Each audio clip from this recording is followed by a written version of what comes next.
Greetings to you all. Shalom to you if you're saints. Welcome to the People's Movement Show.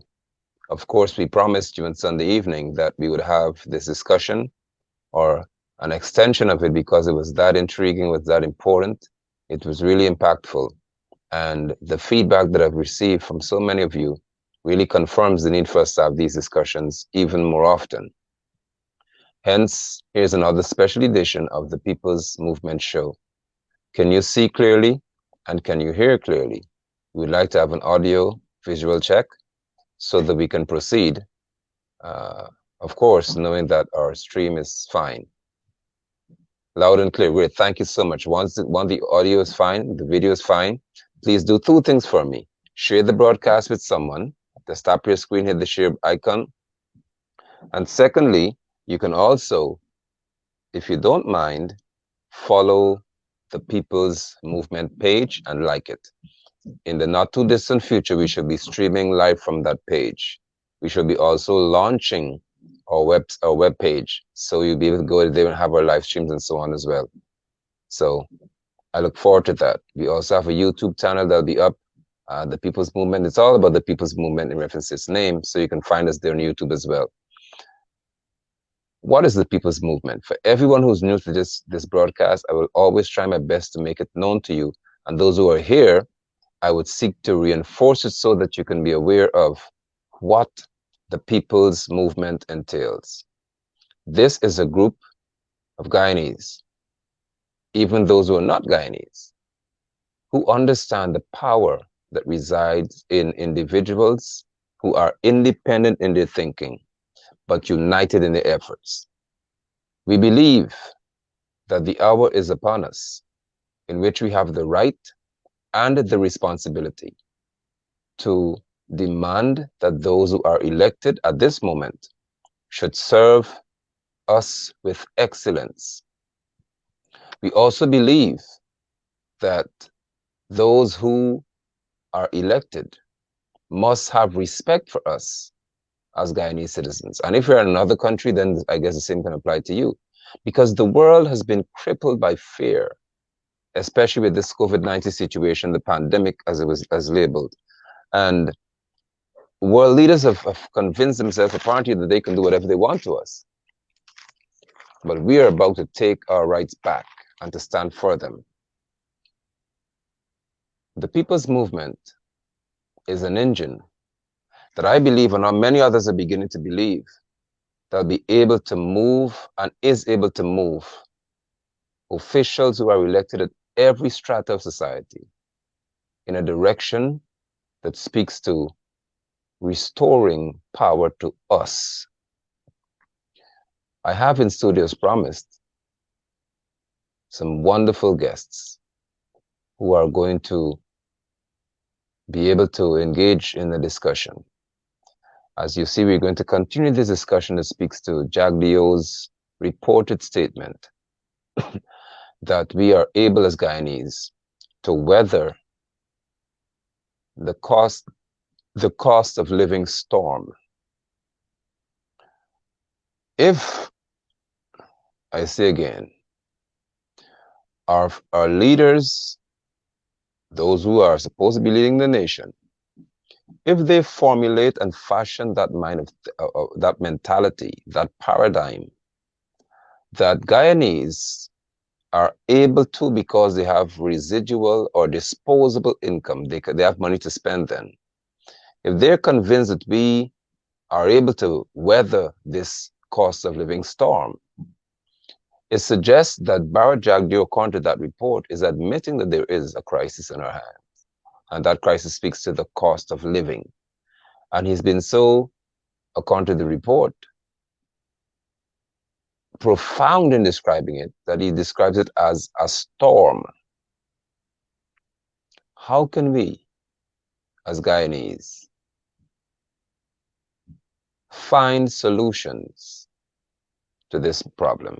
We would spend a few moments on that, but then we get into evidence about how our public servants, more so teachers, are being treated in this country. And I will show you in this discussion what or how elected officials and others really feel about teachers in this country and public servants. And that'll be also a discussion of ours. So with that in mind, permit me please to welcome all of our guests. And as you can see, viewers, one is in the dark, not figuratively speaking. Literally, he's in the dark. Our brother Jinnah is in darkness because in an oil-rich nation in which Guyanese are able to, according to Jagdeo in the report, we have more than enough disposable income to weather a storm financially in reference to cost of living. Sunday evening, our brother Jinnah had got power outage. This evening, he still has a power outage. What is happening to us? He's sitting in a blackout. He had to put, of course, data on his phone to try to be here with us this evening. So with that in mind, of course, you know how Digicel or GT&T would function. If he speaks to me for 10 minutes, his data is finished, regardless of how much he puts on. So let's see how this goes. Welcome to the viewers. We have to those of you who are in the studio. Sancha is here. Bernetta is here.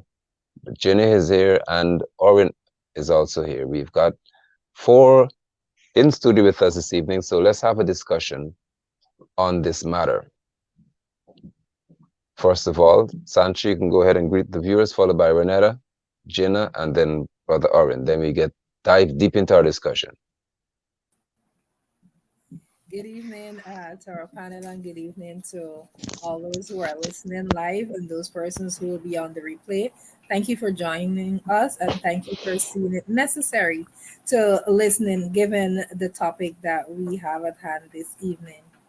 This is not political business, this is everyone's business. What happens in Guyana is everyone's business, and so we need to pay attention. So, thank you again for having me with you.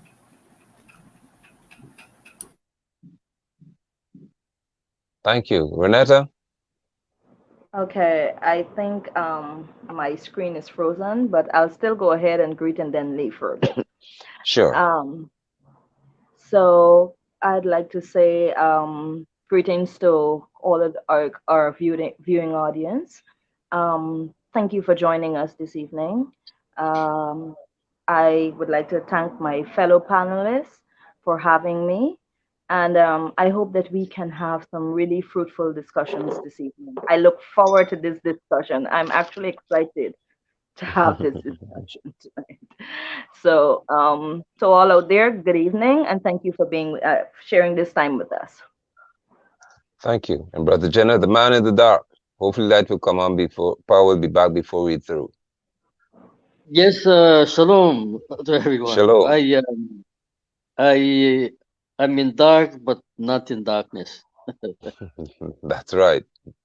Because those who have placed us in this situation over the last 50 years, growing up, we have experienced this. And if we cannot solve, as I said to Brother Warren today, if we cannot solve the very basic things of life, can't see how we're going to move forward. And as you say, we will get more deeper into it.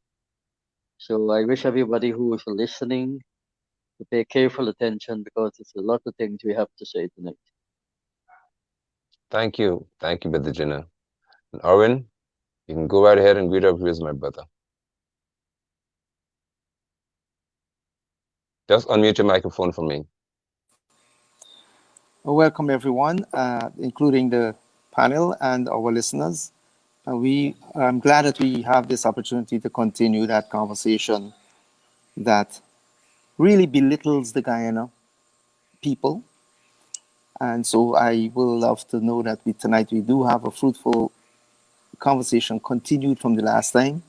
And just to answer Mr. Jinnah, when he said we don't know what we're going to do if this little thing they can't solve, I would like to encourage Mr. Jinnah that right on this panel here is what we will do to solve this problem. So thanks everybody for coming on. Thanks to our listeners and our viewers. Please send the comments, even if they're negative. We want to see and hear from you. You guys have a fun time. Good night. Thank you so much. Okay. Well, Someone is saying there's a food crisis in Guyana. Can the people of Linden resurrect that farm in Watuka area that was there years ago? It's some Surapana farm. I believe that farm was run by the Bauxite Company, correct? That farm can be used to create jobs in Linden community, bring in finance, and assist in the country in food production. Excellent idea, Delnay Cadogan. And actually, there is a plan afoot to have a Surapana farm concept, and that's what I've begun already. So, Sister Renetta, we are on track. There will be the resurrection of that concept, because that's how far-reaching my thoughts are about feeding ourselves in Guyana and in Linden especially. So I'll present again to you, viewers, if you're here for the first time, you need to see for yourself what the report is according to, nobody refuted this. No one said it wasn't true. Jagger said Guyanese have more disposable income to weather the cost of living storm, says VP Jagger according to newssourcegi.com that's headed by Gordon Mosley. I'm happy that our sister Renetta panelists would have said that this is not or Sanchez, sorry, this is not a political forum. In the context, it is not a political party addressing it, but it is a political problem. And I'll have Brother Jenna, because he had a terrible, I don't know what happened to him in the past few days, his power. But on Sunday, he didn't have the opportunity to invest much into this discussion. But I want, for the sake of what I just said, that this is a political issue we have. It deals with how things are being run and governance in Guyana. So with Jagdio saying that we have enough disposable income to weather the cost of living storm, it is a political issue because it's being said by a political leader. And it must be addressed, and we have to get the discussion. So, Brother Jenny, you can go ahead.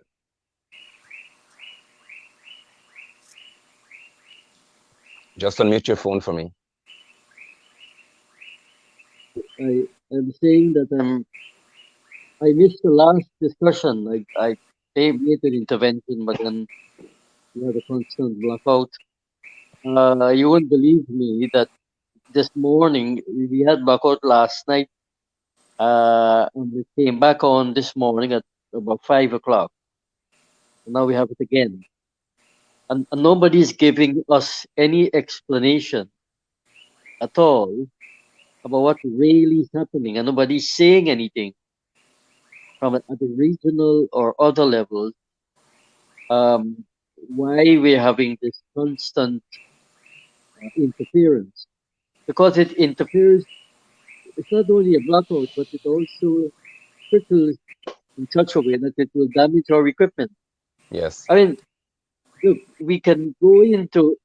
I sent you the pre-budget speech of the president, and I was prior to the program. This program, I had a little discussion with Brother Orwin to find out what he thinks about the situation. And I sent that pre-recorded speech so that people can be familiar with what they're saying.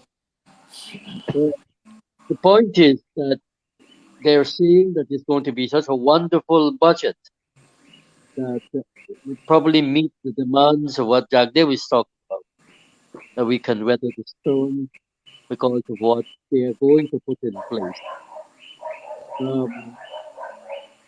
I think that all these budgets that are going to be put in place are designed to actually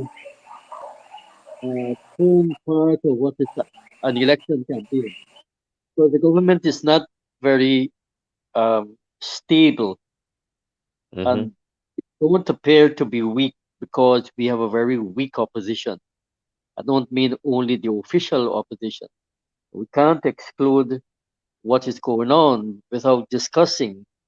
We have not only an economic crisis that's facing the nation, but also a health crisis. And we also have a constitutional political crisis. So we have a Definitely. major crisis on our hand. And our sisters need to understand that we cannot discuss the economic social and health crisis in isolation. It is a political issue at all times, anytime, because politics governs economics. It is the superstructure of economics. So anytime we're discussing these kinds of problems, social problems, we have to discuss who is it that is managing the system. The last time our system was being managed by the APNU, AFC, Mr. Granger, and we didn't come out of that crisis. In fact, there's a lot of areas that things could have been done and then they were never done. And now we have upon us another administration coming upon us and imposing all kinds of measures that are very dictatorial. We know about the health issue, and we are here are adamantly opposed to any imposition of people taking the vaccine. Everybody here have their own views and opinion about whether they should take it or they shouldn't take it. It's their body.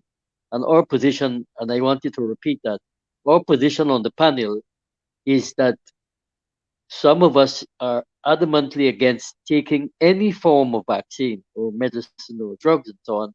Some people do. That's their right to decide if they want to, but they must Correct. not be forced to do so. And that is what we are against. And when we hear repeatedly the official opposition keep telling us that they must go and take the vaccine, regardless of whether it's safe to take or not. I know we're not discussing vaccine tonight, but it impacts on the crisis that we're being faced with, because a lot of money are going to be set aside for what is a health crisis. And have anybody on this panel heard anybody from the administration talking about a health crisis? That word No. is never used. They do not say that there is a health crisis. There is not only a health crisis, but there is a health chaos, because they can't solve this problem. They cannot solve the health problem. They would not be able to solve it. And they're saying that they're going to bring measures in place in this budget to actually deal with a better health system. Well, we have to wait and see what they're going to say. Well, we know that because of their thinking and their attitude, the president called us who are against the forced vaccination. What did he call us? He called us a very bad name. I can't remember what it is. He said that we are um, more dangerous than the virus itself. that we are more dangerous than the virus. So Most insulting. it expresses a level of ignorance and stupidity for someone to make such a statement. It shows the depths of ignorance as far as health is concerned. And as we're discussing this issue of a crisis, the health is intricately connected with what we do on a day-to-day basis. Because if we are not, as human beings, healthy and strong, we cannot uh, engage in in economic activity, that is earning a living, moving around, and so on. Because if we are constantly sick, as I see a lot of people around me have a little cold and have a fever, and they get into all kinds of things and have to isolate themselves and so on, and they're not being properly advised about what to do, we have a crisis. And people are finding out by their own example the problems that they're going to encounter in the near future. Now, the cost of living. I have been making regular checks as a farmer leader and talking to farmers and trying to get a better deal for farmers. Because if you buy ginger, which is now become a popular thing, you pay $1,200, then $1,200 for a pound of ginger, which used to be sold for $250 and $300. And if you check around all the other items of food, natural food, you will find that it is a similar situation where it has gone up to actually 2 or 3 times. We have asked on this program, as you remember, that the government needs to consider paying at least $5,000 for low-income families per week, and those who have children even to increase it to more. You wouldn't be surprised, panelists, that they may consider what we are saying, because it seems as if the population is buying what we are saying because of the depths of the crisis and the effects it is having in their families. So we do have a social problem, which may erupt into a major disruption, because the last thing that people happens to them is when they can't get food to eat, or adequate amount of food to eat. One man told me today, a mid-class guy told me today, that he goes to the market and he can't buy fruit because of the escalating costs and the scarcity of it. Of course, we all know the whole concept of demand and supply as far as economics is concerned. So there is a scarcity. There is a scarcity of food, and it's not going to end, because the rainy season would not end until the end of January by their own prediction. So what are we faced with? What is Guyanese faced with at this moment? It's a serious problem. Even if the relatives abroad, and a lot of relatives are now backing up by sending money and so on to their relatives here, even if they were to send money for them, they still can't buy to meet the cost of the escalating cost. That's the So, problem we have. so permit me. Thank you, Virginia. I give you extended period because I know, that, like I said, you didn't have a chance to contribute with that on Sunday. But I've repeated the image on screen for you all to see, panelists, what we're dealing with here. And as Brother Junior just spoke to the fact that someone will say to him that they cannot afford to buy fruits. You can say, if you're free to do so, that is, on the panel, whether you are able to purchase the same amount of fruits today for the same amount of money you would have been able to purchase it for 10 months ago or 5 months ago.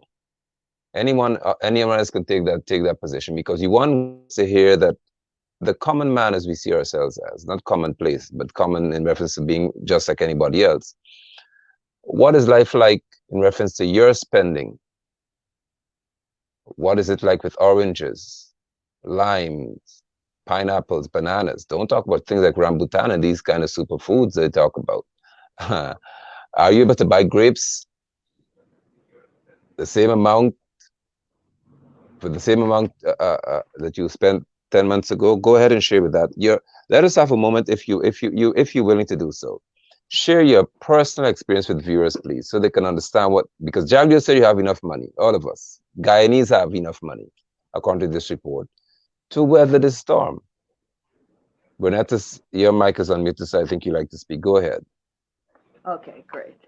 So on a previous program, I spoke about going to the supermarket and what I observed and what I encountered in terms of the prices have gone up for if not all, most of the items. And I remember vividly when we came through the door, because we were going from one supermarket to the other, because we literally were comparing prices and we're trying to find items that we couldn't find at one supermarket in another. And so it gave me the opportunity to see that it is not just one place that is that the prices of items have gone up. It's right across the board. And so I even went ahead and made a statement to my family. I said, listen, the items that we buy at the supermarket, we're actually paying double. The monies that you set aside for grocery is basically doubled. And I'm not just saying so. It is the actual fact. And so I can only empathize or understand what the man who has one source of income, because in my family, myself and my husband are the shared breadwinners. And so we are able to more or less subsidize certain areas because of the multiple income. But what of the families that have one breadwinner, and Mm. or a family that their incomes are not, well, average, or it's below average, because we do have persons like that. So I can only you know try to stretch my mind to understand Right, their right, position. right. So, and when persons are making statements such as, because I try to review the program and see some of the comments and stuff that came in, and there were persons who were saying that they're shocked to hear about the hiking of prices, and so my question to them is, are we living on the same planet, let alone the same country? Because this is the cry of people across the country.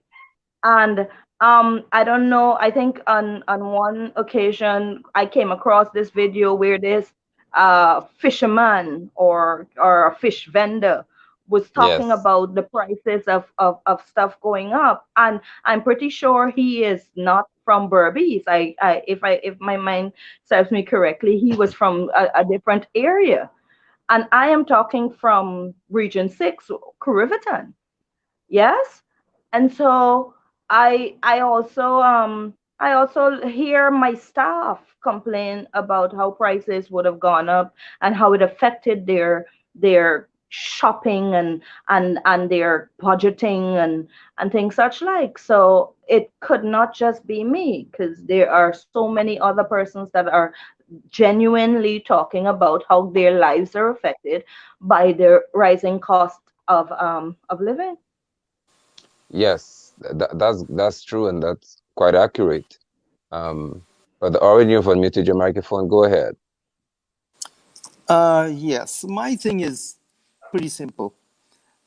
From the last broadcast, I did make mention about how ridiculous it is, not only for the prices to go up, but under the circumstances under which the prices went up. Where we did discuss the call from Australia and the the the vengeance that the Chinese are supposed to have been playing out with raising the prices because of exports. But in all fairness, to Jagio, Vice President Jagio, I think what we had on the screen was a snippet of what he had actually said pertaining to the entire show. And we were basing our comments on that particular snippet. So I Right. can't really say that based on the entire program, under what context he was talking about. But I'd like to think for him for a moment Mm. after resuscitating this whole thing, is that Jaguar probably meant that since before the 7% and the $250,000 was given out, and the 25,000 and $50,000 was given out, the prices were X. Now that he has given out that 7%, the prices are still X. And so that 7% and whatever else he might have tried to bribe the people with financially so far, the voters, is considered more than what they had before the monies were given out. So, in context to what he was saying there, what I would understand is that he's saying Guyanese have disposable income for the storm. And that tells me that he's thinking that because he gave us, not us, but some people in the country, some citizens in certain areas, 7%, that's the extra he's talking about that they have. But Guyana is, Guyana is in a situation right now where it's not only unfair that the prices are gone up because of the Chinese situation and the importation situation, and not only that, the greed of business people to necessarily jack it up. But Guyana, at the same time, despite all those things on our people is also going through a building boom, a boom that a lot of construction is going on. And because of that, the extra money that you might have had that you thought that you could do a little renovation here or a little addition there, you have to buy the Mhm. food now at those exorbitant prices and leave the house undone. While everybody is realizing, okay, somebody's going to buy this sand. Imagine sand in Guyana that's growing in Linden and growing in Sault Lake, right? Is exorbitantly high. It's even so short that when they hoard it, by the time tomorrow it comes out, now it's, I think, $3,000 a ton in Borbies. Next thing you know, Wow. by today's what? Today's Tuesday. By Thursday, if you go to buy sand, it's going to run $3,500 or $200 a ton. So, point is, any extra money, just like food, construction is going up. It just is not right. Mr. Jagdeo needs to understand we do not have, even if he had raised it 15% and given the public servants 15%, it's still not considered disposable income because everything after he had given it out went up 3 or 4 times more. So where is the logic in that statement? Even though it's a snippet, even though I don't know what the entire conversation entailed with the entire program, that Right. snippet tells the whole story as to what is he really thinking. So Mm-mm-mm. there's no way that you could twist it. I'm not defending him, but there's no way you could twist it that makes sense or he makes Right. sense. you Well, know well, well. Your views and your thinking indeed are rational. To say that maybe he's suggesting that since we had the 7% and other sugar workers got what they did and so on, then there's more income. But the 7% was actually taxed, so we didn't get 70%. Guyanese didn't get 70% in the public service. It was taxed, so they didn't get 7%. But at the end of the day, even if they got 3.4% or 5% or 4.5%, they still have more. As you rightly said, he's not factoring in the situation here that, hey, people actually, vendors may have said, oh, you all have more money, so I skyrocket my prices. And everything is escalating, which is why it's called the cost of living. So, Sister Sanchi, you want to speak to that? You want to, in reference to your spending? Because I had the experience the other day that like Sister Ron, it blows my mind to see how Guyanese are living. Thank you, Apostle Nigel, and I am smiling based on the comments made by Sister Renetta and Brother Oren. I'd like to reiterate what I said when I introduced myself by saying that this is not a political matter because, in a context that people think that you have to be political before you speak on these matters. But I love how Brother Jenna would have drew a parallel between the social and political matters. And I love when he said that we're in a constitutional political crisis. And with the prices going up for everything, I for one am sure, like I would have said on the last program, anybody who knows me knows I'm not the type of female that walks into the store and try to find out the price. I really don't like doing it. It's not my thing. I know most females do, but I don't. But now I have to because of how much the prices have gone up. As it relates to fruits in general, I had to cut back on certain fruits. And then there are certain fruits that are not available when you go to the market. They're not there. And when you inquire as to why they're not there, the suppliers are saying that the vendors are saying that they're afraid to bring it because the prices have gone up and people are not going to buy. So when you go to the market now, you can't find certain fruits that you are accustomed to buying. They're just empty trays. So this really is affecting us, and it will have a ripple effect if we continue to just sit back and do nothing about it. And so we must find means and ways of addressing this and addressing it like yesteryear. And it is so important for us to take note of the fact that if vendors are saying that they in Linden, that is, they have got fear of bringing certain fruit because they buy fruits from those in the East Coast and Berbice and so on. Then Region 10 has a crisis on its hand in itself because our suppliers or our vendors are saying they don't want to buy because maybe we can't afford it. And that again bombards and buffets Jagdeo statement and say, listen, Guyanese have disposable income to afford this. So that's what this is about. But I see a statement from Lawrence Benjamin that may be noteworthy for us to discuss. He said, I don't agree with Jagdeo's statement. However, inflation is primarily caused by supply and demand, correct? When you have more money in circulation in the cash-based economy, it is likely that there will be inflation. Exactly so. The problem, Mr. Benjamin, is that if you have more money in a cash-based economy, but though there's no control in reference to pricing in a cash-based economy, and I've heard Arbin Norton say they don't agree with price control. So if you've got the government saying, okay, the administration say we give you 7% across the public sector, then we tax at 7%. Of course, the president's 7% will not be taxed, by the way, because his ministers won't be taxed either. But if you have got more money in a cash-based economy, and vendors can just randomly, and suppliers and those can say, okay, then we're doubling our price tomorrow. If there's a 100% or 500% increase within 2 days in a cash-based economy, the economy will crash because you've got an increase in reference to salaries or wages, but there's an excessive or an exorbitant increase in prices. And that's why Jagdeo said that we have disposable income to weather the storm. He described it as a storm because it's bad. It's terrible. Now, I sent my daughters, or the mother sent them the other day to go shopping. And this is a personal experience that I'm dealing with here. What I know was easy for us to get with $80,000, for example. I'm looking around, I was trying to figure out, I asked the question, actually, honestly speaking, did the girls go shopping? Because I wasn't seeing the things that they were supposed to go shopping to get. Only to find out that they actually did go shopping. And fruits.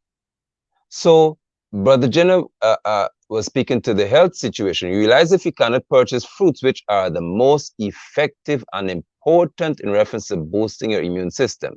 If you can't afford fruits, what do you think will happen to your immune system in this country? But I want us to look at this as promised. Look at this panelist. I showed you last week, Brother Jenny is here to see this. Look at this package here, okay? Pay attention to the package on your screen, and viewers as well. Now take a look at this statement associated with the package. I'll read it for you if you can't read from far or small writing. HMs meaning headmistresses. Good morning. Good morning once again. Please be informed a hamper is set aside for teachers who were tested positive for COVID, and their names were submitted to the Department of Education. More specifically, only teachers who were fully vaccinated are qualified for receiving same. Hampers will be available for distribution this morning between the hours of 9 a.m. to 10 a.m. at Allied Arts Division Queens College compound.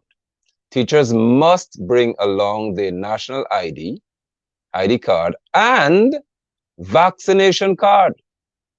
All for your information and guidance. Respectfully yours, DEO Adams. And of course, the person sent me the message that, is this humane? Is this inhumane? How can the vaccinated teachers go collect when their unvaccinated colleagues suffer? This is what they're collecting, by the way. So to get what you're seeing on your screen, viewers, you have got to have a vaccine as a teacher. Even if you contracted SARS-CoV-2 or you got COVID-19, which is a disease, if you don't have a vaccine ID, you cannot get what you have on your screen here. Panelists, they say they aren't forcing you to take a vaccine. But if you're a teacher or someone, or you know of a teacher who has suffered severely, they, according to that statement, are disqualified. Brother Jenna, you spoke to the person being forced to be vaccinated here, and Frank said no, he wasn't forcing anybody. So you can speak to what you just saw and what I consider to be an absolute insult. Well, I said it in my introduction, my opening remarks. we are faced with a constitutional dictatorship, and people don't seem to understand that what really democracy is all about. It's not about electing a government on a fair and free election process. It's about how the administration is able to govern. And there's a lot of slogans being thrown around, which I agree with. But are they really serious about these slogans about one Guyana, that I am the president for the whole country? You see, we can talk a lot about and throw around slogans. How does these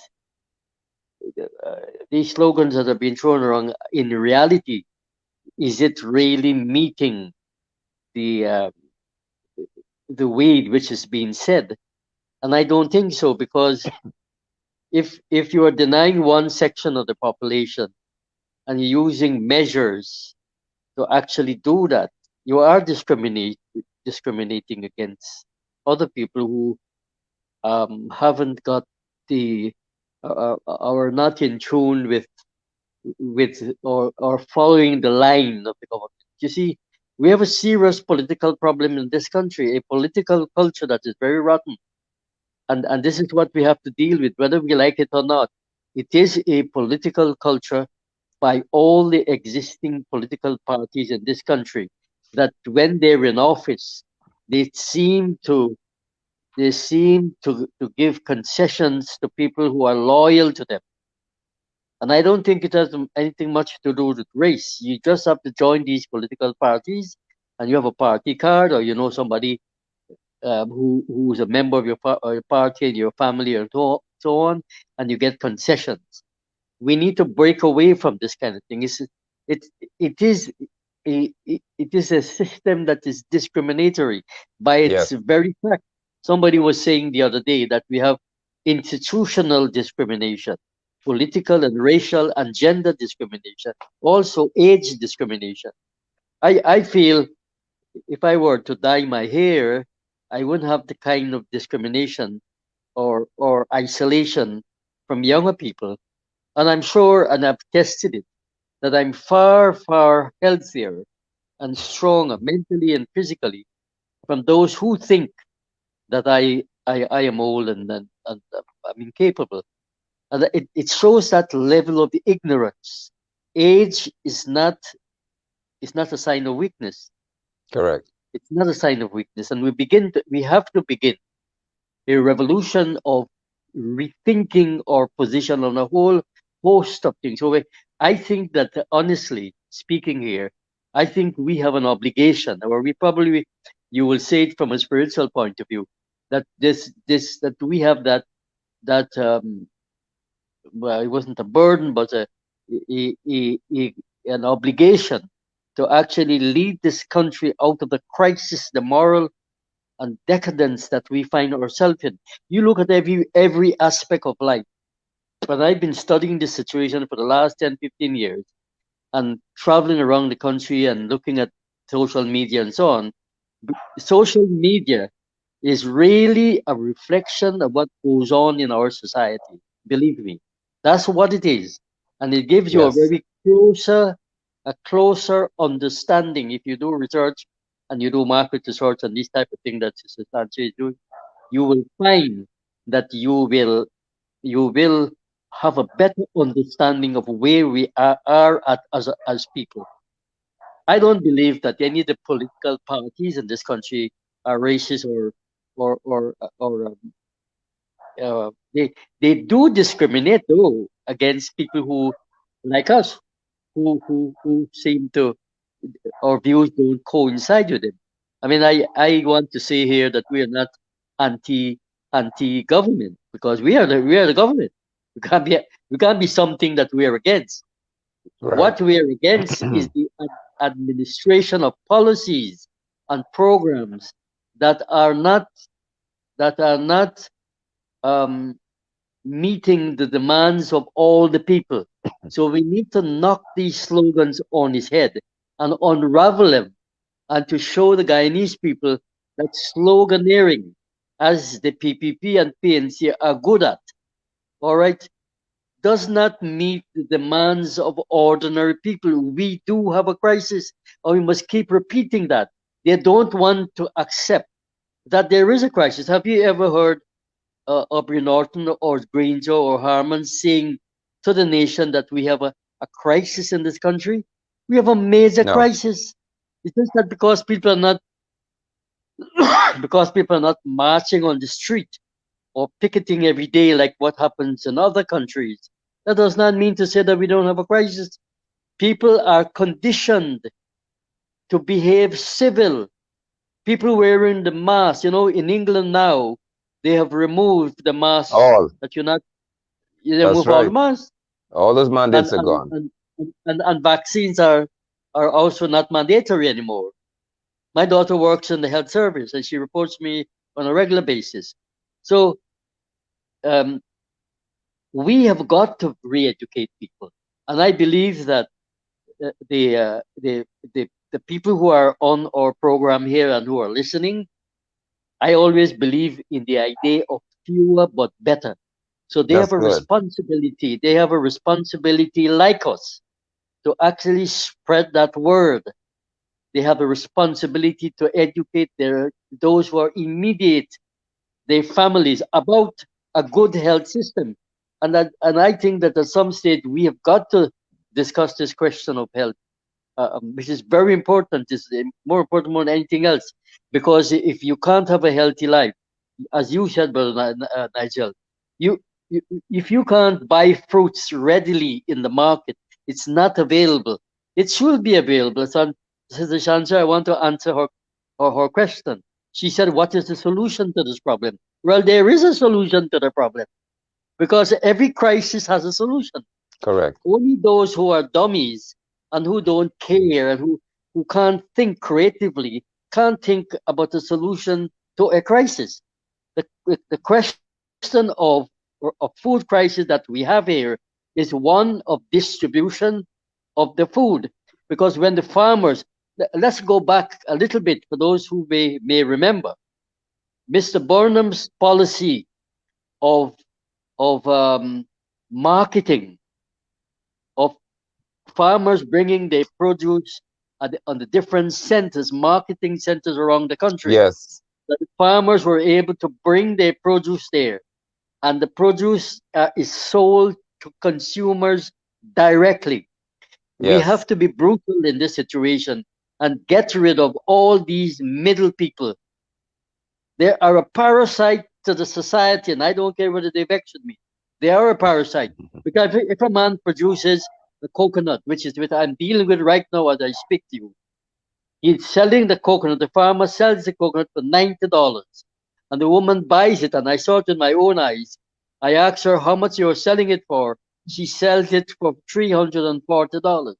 If he sells her 100 coconut, she gives him $9,000, and she makes more than $21,000 in less than a couple of days. That Wow. is daylight robbery. And the question is, is the administration managing the economy in a way in which we have equal distribution of food, and we guarantee that the people who are at the lowest level, as Sister Ronetta said, that they're taken care of. If a society cannot take care of the poorest in its country, it's a useless administration, and that is But what is brother, coming brother to. Jenna, let maybe to interrupt so the other panelists can jump on what you said, because what you said is very critical here. And I want to point to what Aubrey Norton said. Aubrey Norton said, and I heard him, that he is not in favor of, or the party or whoever it is, they're not in favor of price control. Just from that statement itself, I would like for the three of you, Brother Orin, Sister Sanchez, Ron, if you want to speak to this. On one side, Jagdeo says you have enough disposable income to weather the economic storm. On the other side, Aubrey Norton says, well, we're not interested in price control. So with Burnham, there's price control. You could, under Burnham, you could never decide that you do the foolishness of people. Now, Burnham is described in many circles as being evil. And whenever you see me get livid like this, it's for a reason. Evil in what context, though? maybe in how we dealt with those who opposed him, but not in reference to how we dealt with economic policies to some degree, and agricultural policies, housing policies. Because let us talk about the policies of Forbes Burnham and what we're seeing today. How could a person say that politically he is not in favor of controlling prices in this country? So if he's not in favor of controlling prices in the country, Aubrey Norton, that is, and Javier says you all have enough disposable income to weather the economic storm, where does that put us as a people? Exactly.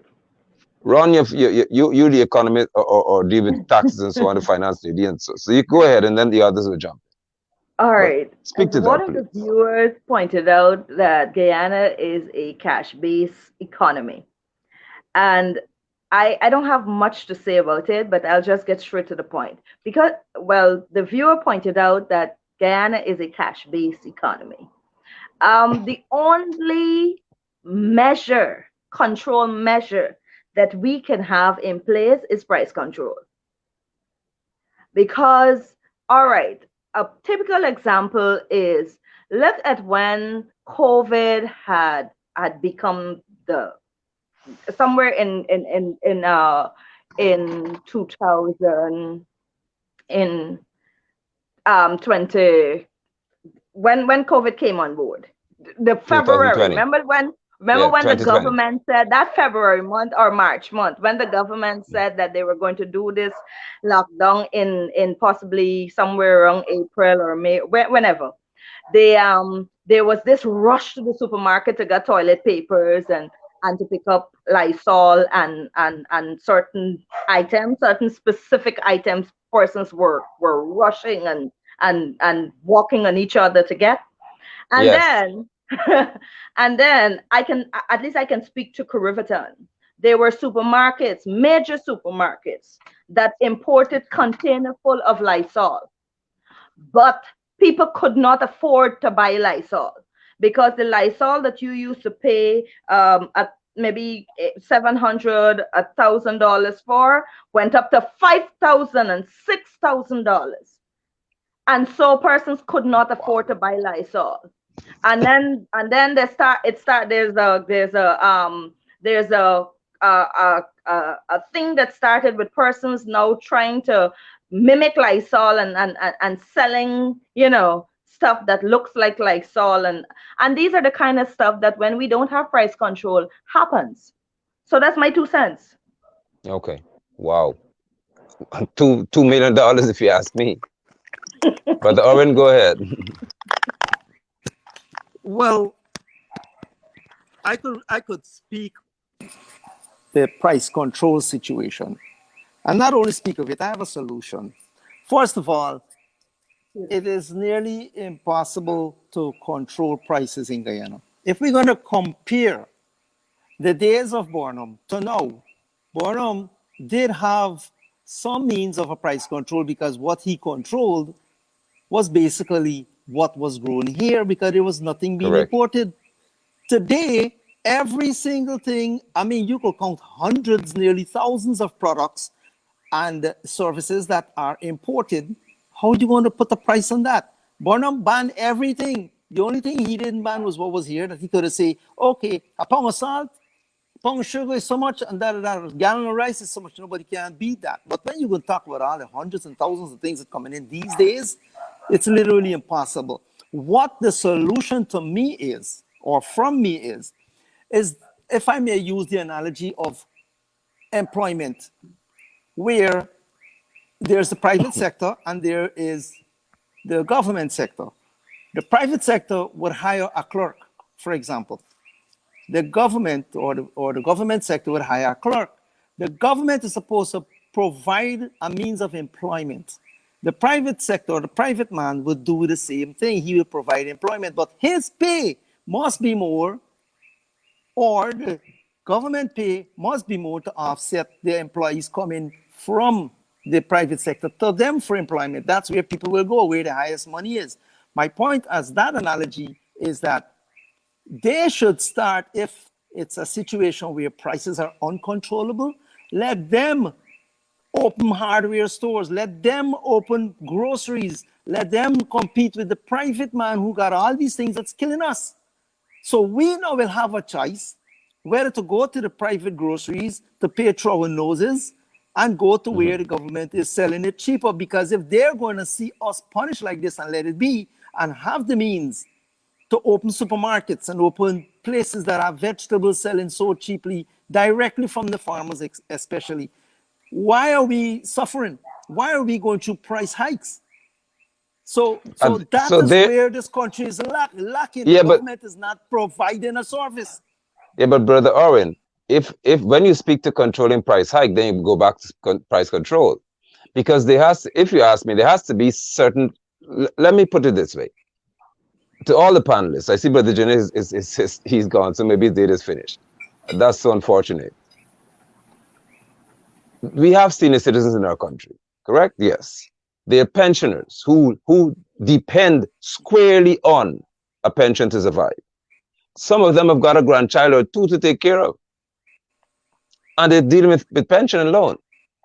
There has to be items, therefore, identified, in my view, by the administration to say, these items, we know what is called a fair market value of the items. To boot, you can have what is called subsidizing of it for a certain age bracket. So pensioners must never pay full price for things like milk, cleaning supplies, sugar, rice, and these things. No, there has to be control in that area, because if we do not control it, then price gouging would no longer be legal. In any economy, there has to be a fair market established. What is happening here, and I can tell you, is this: the government doesn't want to monitor to that degree, the administration, because it takes a lot of work and manpower to truly monitor prices and see what's happening. Every item imported in Guyana, customs or GRAs they're now called, they know exactly what it is. You can go into GRA's database and find out exactly what's imported here, because they tax everything that's imported. So if they tax what's imported, you have to tell them what you paid for it. If you say how much you paid for it, how can you tell me the government would know how much it costs? So if I import something, I paid 50 US cents for it. How can I sell it to my Guyanese people at the end of the day for 5,000 Guyana dollars? When all my costs came up to, let's say, 250 Guyana dollars. But at the same If I time, may then add, nothing is regulated Mhm. because it's never standard. Every day is a different That's thing. the problem we have. And what happens to pensioners then? They have to pay every day at a different price. See what's happening here? Sister Renata, go ahead. Go yeah, ahead. I was going to add that there were efforts to control prices to some extent. There were bureaus that were implemented for this purpose. Mm-hmm. And so, and to your point, Apostle, I was talking on the premise that I know, based on importation, their tariffs and the invoices that the customs deals with, will be able to identify the prices, the cost for those items. So why we find we have importers, importer A brings in toilet paper, importer B brings in the same toilet paper. They live in the same community. They basically use the same means of getting the toilet paper to their businesses. But importer A costs $10, and importer B asks for $40. Not even, it would be understandable if it's within like the $10 and $15 or $10 and Right, right, $12 and right. stuff, because you understand other costs are involved. Yeah. So that is why I would suggest that price control be one of the major factors, one of the major measures. And I think the problem with us Guyanese, we have gotten to a place where we find that all of these irregularities are acceptable, and we always throw our hands up in the air and so say, what can we do about it? It's not something, it's been that way for a while. What can we do about it? Now, if we are going to be a society that develops or progresses, then we have to look at all of those areas of irregularity and administration Wait, find things that can make the lives of the citizens easier at all levels. But Mr. At all Rollins, levels. if I may interject, Mr. Rollins, Go ahead. you are describing the real world. We have to keep remembering this is Guyana where the customs broke or the customs officer is going to take a bribe and going to take $50,000 today, and tomorrow he's going to take 100,000 for the same thing he took 50,000 today. Sometimes he don't That's work and another one's going to come and take 500,000. How is the true. businessman going? How is the businessman True. is going to That's in an decide on a imperfect world. price? Right? How is the And businessman I going agree to? with you. So I there agree we with you, go. Brother Oren. It's a I agree run-ins. with you, Brother Oren. Prices in Guyana are True. always based on a run-ins where the customs and all the other people or officials are involved. So every businessman who's selling a stick of chalk will sell that stick of chalk for a different price, the same stick Uh, of chalk, because they pay different run-ins. So what you're That's how saying goes back to what I was saying. we We can't do can't a just price throw our hands control. up. Mhm. Yeah. I'm sorry. You finished? Yeah, we can't have a price control when everybody's selling at a different price for the sake of they're No. paying a different I price. am For it, saying based on what you're saying in this imperfect world that we have. Yeah, it goes back to what I was saying. If we become despondent and we say that we can't put measures in place, it means that we are not able to administrate. We are not able to more or less put systems in place that can curb the situation. The thing is, what you're saying is absolutely accurate. Yes, in our reality, yes, we hear of custom officers trying to make their rights and take bribes and stuff. But is that correct? Shouldn't we try to correct that? how? That is all that I'm saying. And So, one of the things that I can suggest, even based on your remark, Brother Oren, is that the government takes on all of the importation. Buy the thing from the local people. The government ain't gonna rob themselves, if I can be so candid. Let them buy the stuff from the importers or the exporters. You do the importation and the exportation. You'll get all the duties that you want in terms of, you understand. And the running's done. That's my yeah, point. That's my point. yes, yes, Wait, Mr. Nigel. Wait, go Mr. ahead. Nigel. That's my point where I suggested that the government do a business of supply and demand and keep a competition on with the private grocer who is going to jack up the price. We have a choice now to go I to the do agree government with you on stores. that point. That was my remedy. I But the do But agree government with is you on not, that they're point. not doing that. remember that we had Guyana stores. Guyana stores was of course an idea that came under Burnham, and later on people began to steal from Guyana stores because Guyanese have understood the concept of developing themselves. And when you have a culture of dishonesty, your country doesn't develop well enough. It wasn't patriotic, and I think, but Arnie, you're strong on this. You hardly have patriotic Guyanese in this nation. What you have are crooked people who believe that they're supposed to do so many things for self-gain, for self-aggrandizement, for self-benefit. But back to the point about price control and the government, I think Brother Jenna may have current power back. Hopefully he does. Let's see. Brother Jenny, you're back in studio. You're still in the dark. You have to add some more data, I would like to think. He's gone again. All right. So if we've got a case in which, and this is Guyana's overarching issue, by the way.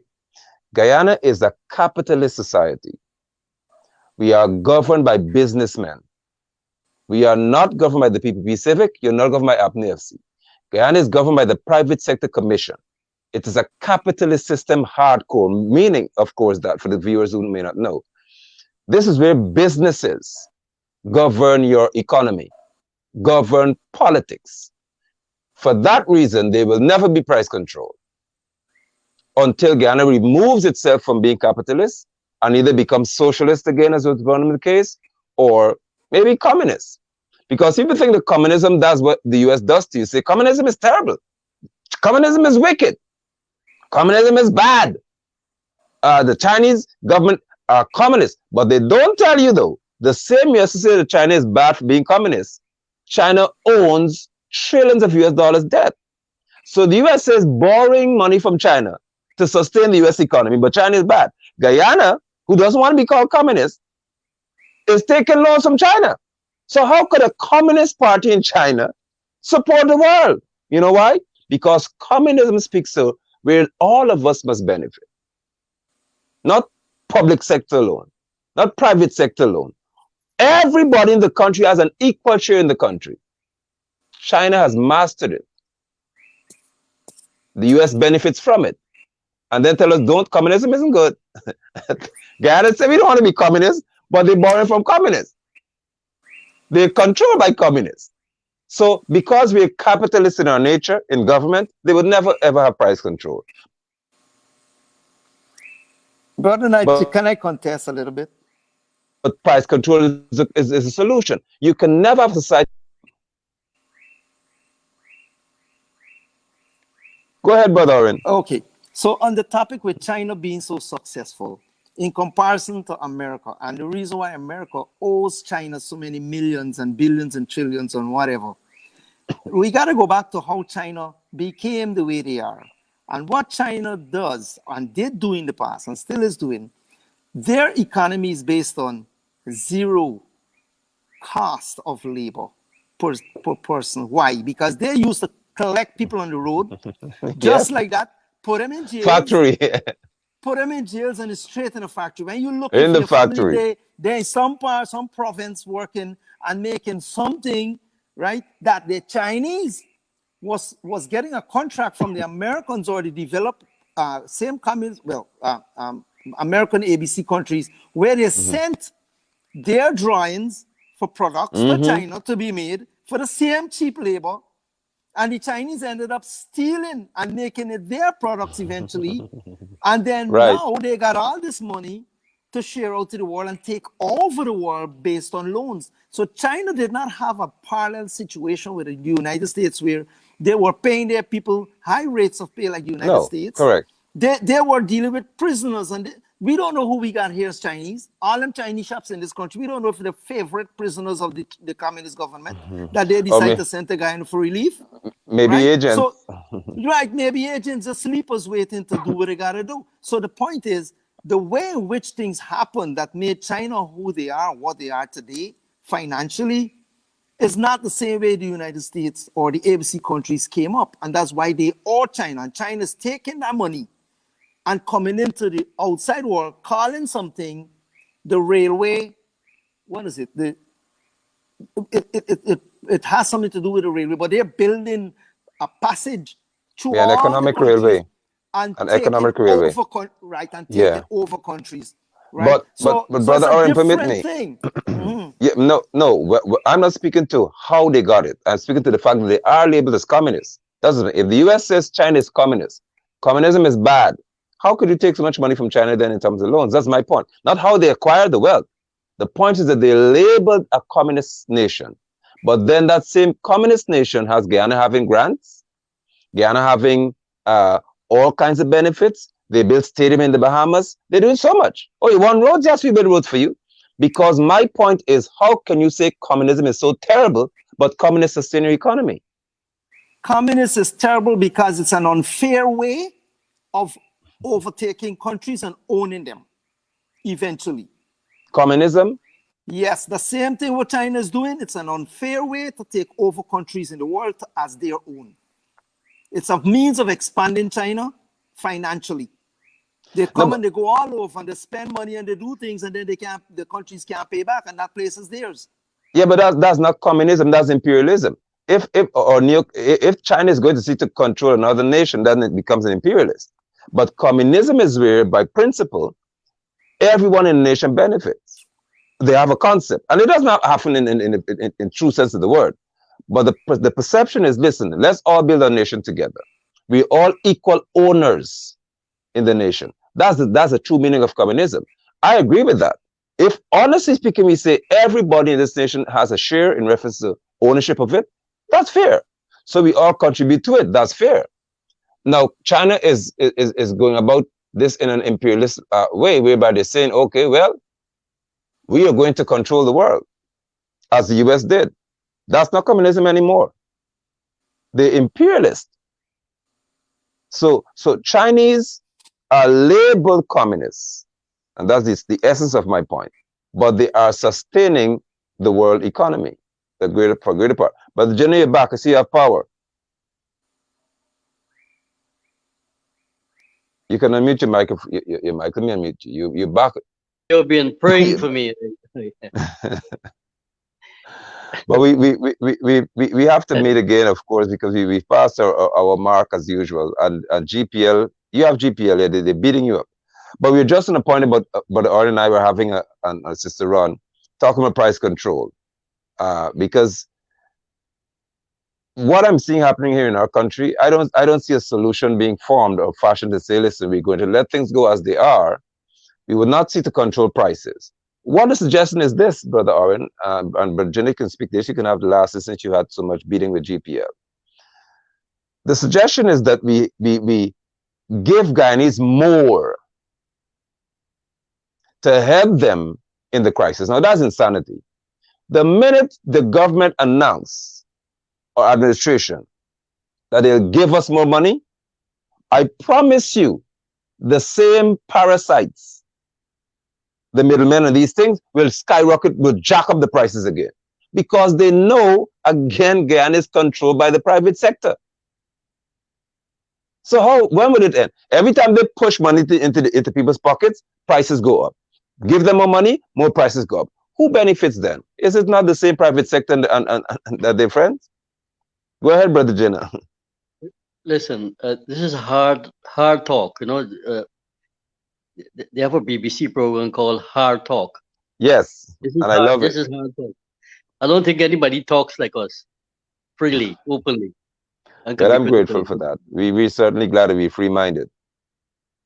Look, this is hard economics. The truth of the matter is that, which a lot of people don't want to accept. But the moment you say capitalism, the other word they use is communism or socialism. That's the truth. True. You have to accept that. China, I heard you mention China. China is not a communist country. To reach the stage of communism means equality, mental across and the board. physical. Right, but they label as communist. Well, they call themselves that, but they hope that they'll be able to do that. Yeah. But I think we need to have a discussion on China so we can compare how they're dealing with some of these problems, how they were able to lift more than 600 million people, Out of poverty. We don't have a million people out of poverty over a period of 20 years. How were they able to do that? And how were they able to become the second largest economy in the world?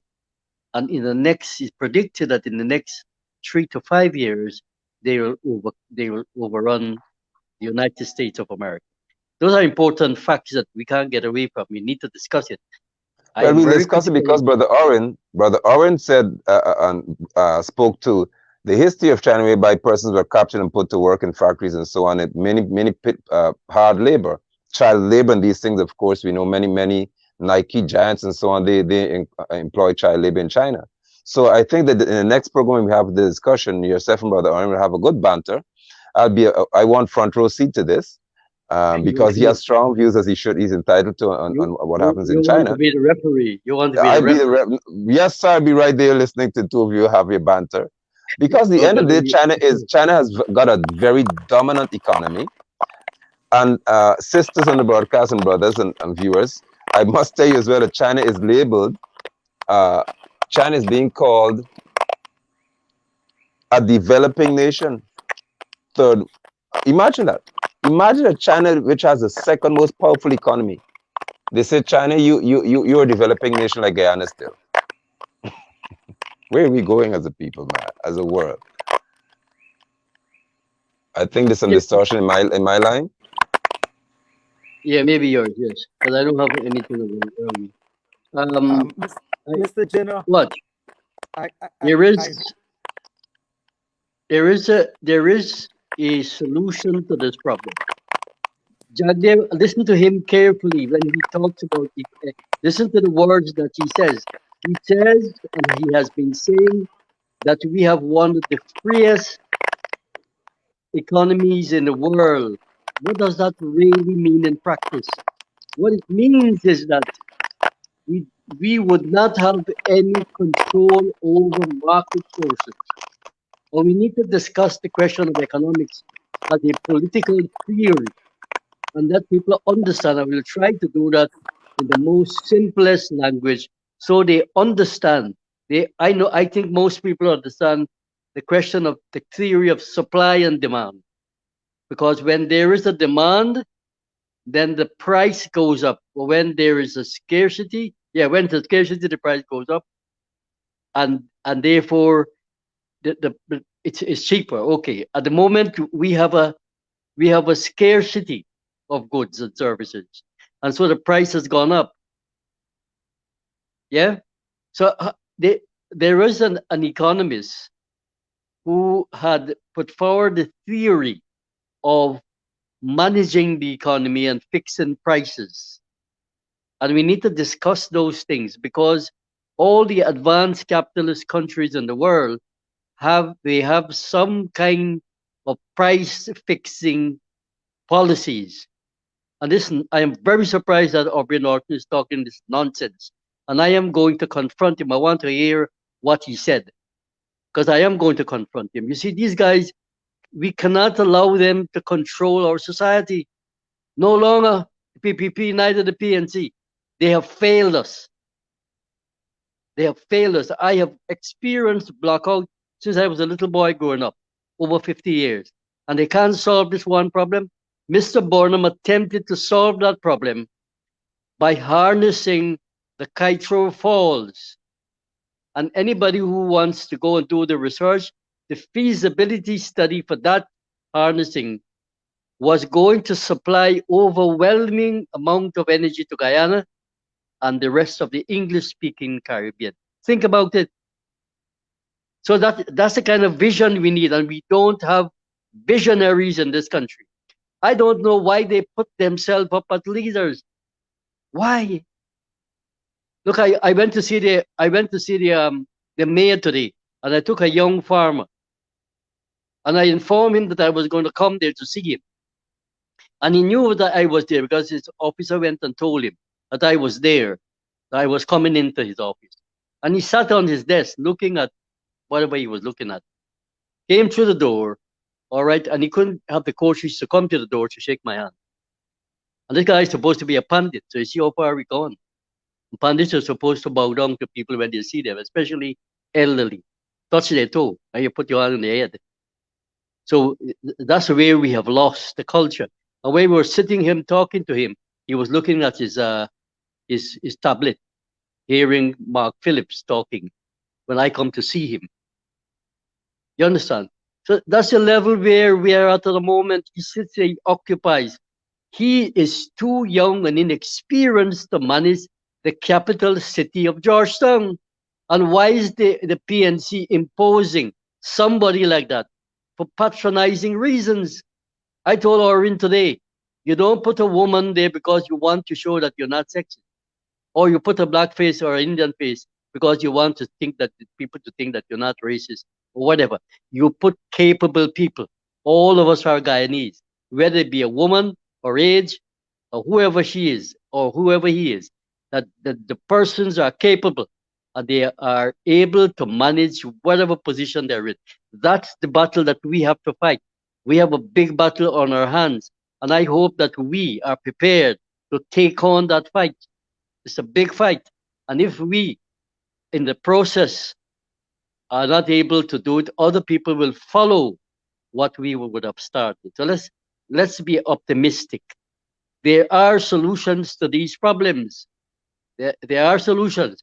If and the PNC leadership is ashamed to articulate the policies of Mr. Burnham as we are doing it here or at every single program. Why are they ashamed? Because they hang on to a capitalist policy which Burnham was trying to change. Burnham was the only man that dismantled the framework of capitalism, which enslaved our people for 250 years, and the Indians for another, I don't know how much years. So nobody else can match that. None of them. Look what Hoyt did. Hoyt sold back our state-owned companies to foreign companies, the bauxite industry, Right. the sugar industry, Timber and you everything can else. carry on. Right. But brother Owen has his hand up. Go ahead, brother Owen. Yeah, I'm going to be quick. I don't agree with most of what some of what Mr. Jenner is saying, especially when it comes to Burnham. I grew up in those days. I faced the reality of Burnhamites and the Burnhamism time. What has happened that Burnham was very good at that lasts up to today is the destruction of the unions. So whatever we do as a people without the unions, we are doing nothing. First of all, we better have some good savings and proper back-ends for if we were to really take action, because that was the responsibility of unions, where when their workers were to go out to strike, they would be the ones to back them with food and money and etc., sustenance until the strike is over. They don't have that. And the PPP, now in power, is keeping it real like that. Bonham did it. He took the guy, was named, on a helicopter out to the sea and told him to look down. If you want to go back home alive, he better change what he's saying. And then when he came back, there was supposed to be a strike. And I remember his name just now, but there was supposed to be a strike, and he took him out on a helicopter. He had the GDF take him out on a helicopter out in the ocean and tell him to look down. There was no strike when he came back to land. So That was CCW president. Yes, I know him. Yeah. he destroyed the union movement in this country. And so even though people are paying union dues, they have no representation. So how are they going to go out and do the honorable thing as citizens for the betterment of this country and their brothers and sisters when they don't have a backing?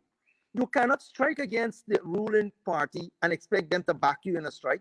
You have to have a representative, per se, the union, that will sustain you. That's what they're about. That's what they're for. That's what unions do. They don't only bargain for you to get back a job or for you to, when you get fired wrongfully, come back and work. So there is our problem that I must reiterate that Burnham created that particular situation that lasts in this country till now. That's why we're going to keep suffering, because we have no sustenance, no means unless you have your own money that you could go out on a strike and say, you know what, I'm working, and you can sustain yourself. But that's not the issue what we're discussing with that is not an issue. That is the reason why we have. No, but you see, that's a PPP line. It is the PPP line that when you talk about to forget Burnham's economic policy, the thing that the PPP does is to talk about exactly what you're talking about here. And so then what it does, it reinforces the underlying racism by Indian people. And they forget and so therefore, they don't want to listen to what you were saying about that Burnham was the man who built the bridge from from the other side to the other side where I have to travel.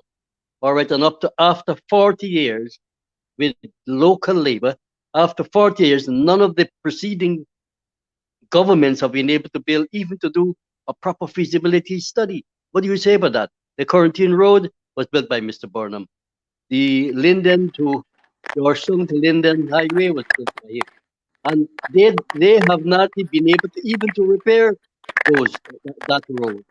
So I'm willing to debate with you the issue of democracy and the issue of economic democracy, because these are important facts. Look, I should be the one who talking about Burnham's repression, because I was locked up in 1973 by the Burnham government, charged, locked up, put on trial.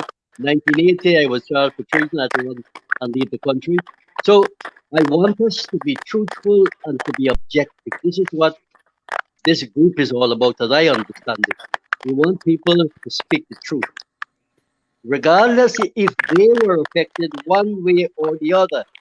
But here today, we're discussing an economic crisis, a health crisis, and I'm asking you, how would Mr. Burnham would have addressed this crisis that we have? I mean, would you doubt that we have a constitutional dictatorship under the PPP? What are the fundamental difference between the two? Tell me. Let's have another discussion on this. Well, well, Let's well, well, compare and contrast well. the This is a two. good point for us to have a promise, because I have an interest in this, but I know that you'll take us until 11 tonight. So what we can do is we'll have, because, and that's, but on your mic has a little static, so I just need to, because of the feedback. What I'm going to do is have a forum for us to share, and this is what I like, because you hardly find this environment whereby, again, it speaks to independent thinking. Brother Oren has a view, Brother Jinnah has an opposing view, and then you hear, although you are speaking under the People's Movement banner, on a People's Movement show, you're showing guys that you're free to disagree with each other. And it doesn't have to end with agreement. You can have a 2 or 3 shows, or 1 show, or whatever it is, a discussion, and you end without agreeing with each other. And I'm fine with that. We're all fine with that, because it shows maturity. It doesn't have to say the next week you don't see Brother Oren back, or you don't see Brother Jenny back, because you know what, there's disagreed on Burnham's issue. This is the kind of environment we must foster on this People's Movement platform, and in the People's Movement civil society arm, whereby we're able to say that although we disagree, we still have a cause that's common. So I promise the viewers, and I promise you all, brothers, that we will be back for an intriguing discussion. I told you all I want to have a ringside view. I'll be the referee. I'll be the timekeeper. I'll be the front row. I pay the highest ticket to be in this show, because I want you to have a debate that is sensible, because I know the two will start fighting each other through the phone, but you'll have a sensible debate, you'll have a passionate discussion, and then the viewers can see that there is a strong urge to disagree, but to move forward in the interest of Guyana. That is what we're about. So with that in mind, we have to end our show, unfortunately so, because I am always very, very sensitive in terms of time and what people have to do and everything else. Panelists, I am grateful that you've been here with us. We will do this again pretty soon. Brother Jinnah, Brother Oren, get your notes together. Ladies, do you want to be in the ring or in the stadium? Who wants to be with a privy? You want to be here?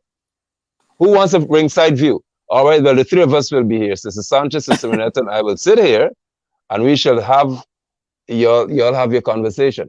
I'll share part of it too, because for me, I said it earlier, Burnham, for me, Forbes Burnham, was an inspiration, not based on elections. I know that he did not have a genuine, honest view regarding elections, but there's a cost to it. Not regarding how he dealt with people who opposed him to some extent, but no one, and I hope Brother Oren can do that, no one has yet been able to destroy Burnham's legacy in terms of development of this country. I'm waiting for Brother Oren to do that, because he's coming with packing the punches and we're going to have fun. All right? You want to do that now, or we're going to have another No. Okay. We'll do that on another broadcast. I will have the 2 of you here, and the 3 of us will sit and watch y'all have a good job. Good. So viewers and all, panelists, thank you so much. It would have been good for you to give your closing remarks, but time is upon us, and I'm actually headed into a meeting now. So love and blessings to all of you. Shalom to all of you viewers.